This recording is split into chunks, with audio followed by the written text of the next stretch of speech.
Chers amis, aujourd'hui devant vous, je me mets à nu. J'aime les femmes. Je suis homosexuelle, et peut-être même encore plus que ça. Je suis lesbienne. Il est dégueulasse ce mot, hein. Franchement, de nos jours, c'est plus une catégorie sur les sites porno qu'autre chose.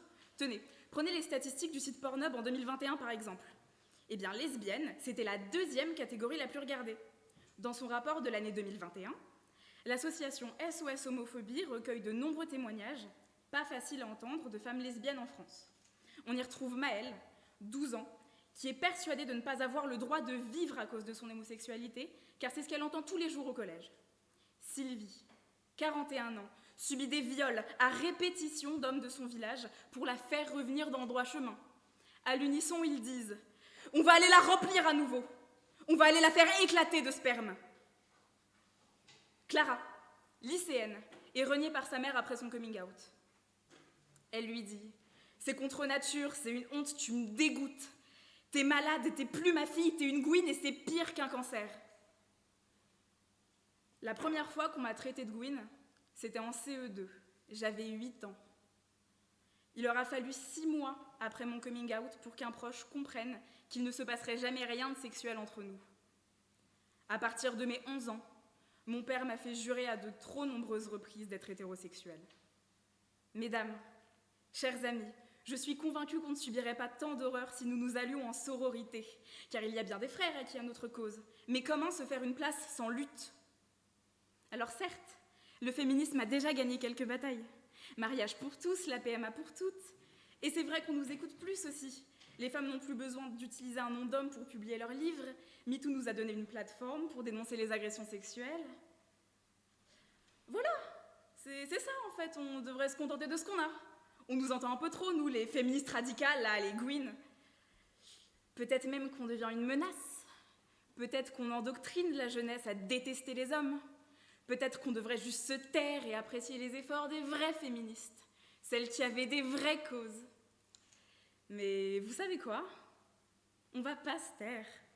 Au contraire, on va occuper l'espace, redéfinir les règles, imposer notre présence. À l'heure actuelle, la parole n'est pas assez donnée à toutes celles qui, de par leur orientation sexuelle, n'ont aucune attache au genre masculin. Et puis même sans parler des lesbiennes, notre société pullule de petits détails qui nous font bien comprendre que la femme, c'est l'autre. Depuis que nous sommes gamins, le masculin l'emporte sur le féminin. Prenez même simplement la définition de l'État. Liberté, égalité, fraternité. La France, elle est pour un regroupement de frères. Pas des sœurs, hein. Non, pas même d'êtres humains. Des frères. Et ne venez pas me dire que le mot de genre neutre pour fraternité n'existe pas. On dit adelphité. Enfin, plutôt, on ne dit pas. Quand un mot n'est pas utilisé, toute la réalité qu'il y a derrière s'efface. Si on a le malheur de parler de sororité, alors on est accusé de non-mixité. Mais moi, aujourd'hui, je veux la faire exister, la sororité. Quelle est notre place ? Dans un contexte où la liberté d'expression est au cœur de tous les débats, pourquoi le fait de s'exprimer est encore si contraignant pour les femmes ? Pourquoi la parole n'est-elle donnée de manière si anecdotique aux femmes lesbiennes ? N'avons-nous pas notre mot à dire ? Allons au cinéma. Dans le milieu, ils utilisent l'expression « male gaze ». Cela désigne le fait que la culture dominante impose la vision des hommes. C'est la caméra des hommes qui impose son regard jeté sur le corps des femmes. Certains d'entre vous ont déjà sûrement vu le film La vie d'Adèle. Ce film met en scène 2 jeunes femmes lesbiennes.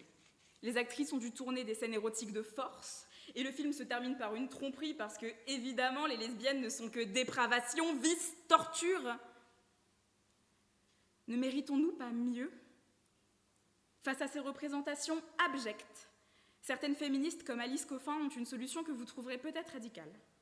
Limiter au maximum la consommation de médias faits par des hommes, de manière à laisser le plus possible la parole aux femmes. Ne vous méprenez pas, en aucun cas ce geste n'est fait par haine des hommes. On cherche simplement à donner aux générations futures des modèles, des femmes fortes, des femmes lesbiennes qui s'aiment sans que cela ne se termine en tragédie. Ces mêmes modèles que vous avez eus à foison et qui ont contribué à votre épanouissement. Moi, aujourd'hui, je veux parler de sororité, je veux chanter la sororité, je veux la hurler de toutes mes forces. Que l'on fête ces femmes réalisatrices, autrices, metteuses en scène, que l'on acclame ces femmes lesbiennes qui osent se montrer au grand jour et qui nous servent de modèle. Monique Wittig, Adrienne Rich, Alice Coffin, Adèle Haenel, Céline Sciamma, Julie Daubigny, Louise Labbé, Wendy Delorme, Virginie Despentes. Les femmes qui ont révolutionné le monde. Ada Lovelace, Eddie Lamar, Alice Guy. Les activistes, les militantes qui ont hissé les mouvements de la menace mauve, de la Dyke March de New York, de Stonewall, de la Barbe. Que l'on acclame celles qui ont réussi à créer des sororités, des communautés de femmes qui s'entraident et qui ont prouvé que ce concept peut exister bien au-delà de la fiction. Que l'on rit des gens qui nous reprochent d'être dans la non-mixité comme si ce n'est pas ce qu'ils pratiquaient déjà depuis la nuit des temps. Que l'on célèbre toutes les identités, les femmes à barbe, les hommes enceints, les gens qui s'aiment et celles qui ne peuvent aimer. Que l'on fasse valser les masculinités toxiques, les dynamiques de pouvoir au sein des couples, les cages dans lesquelles tant sont enfermés. Que sororité soit synonyme d'ambition, d'espoir, de volonté, d'avenir. Mes amis, aujourd'hui, je vous invite à vous joindre à notre révolution. Cela passe évidemment par bousculer concrètement les règles et les lois. Une PMA sous nos conditions, une place plus importante dans les médias, des plateaux télé dépollués, des débats inutiles concernant ce que l'on doit faire de nos corps. Une liberté d'expression qui n'est pas synonyme d'homophobie, misogynie et racisme décomplexé. La peur doit aussi nous quitter. Et la honte, lorsqu'il s'agit d'agression sexuelle, elle doit passer de l'autre côté. Chers amis, chers adelphes, accueillons-nous en sororité. Une sororité rassurante, une sororité prouesse, une sororité qui rassemble, qui crépite, une sororité promesse, une sororité synonyme d'avenir.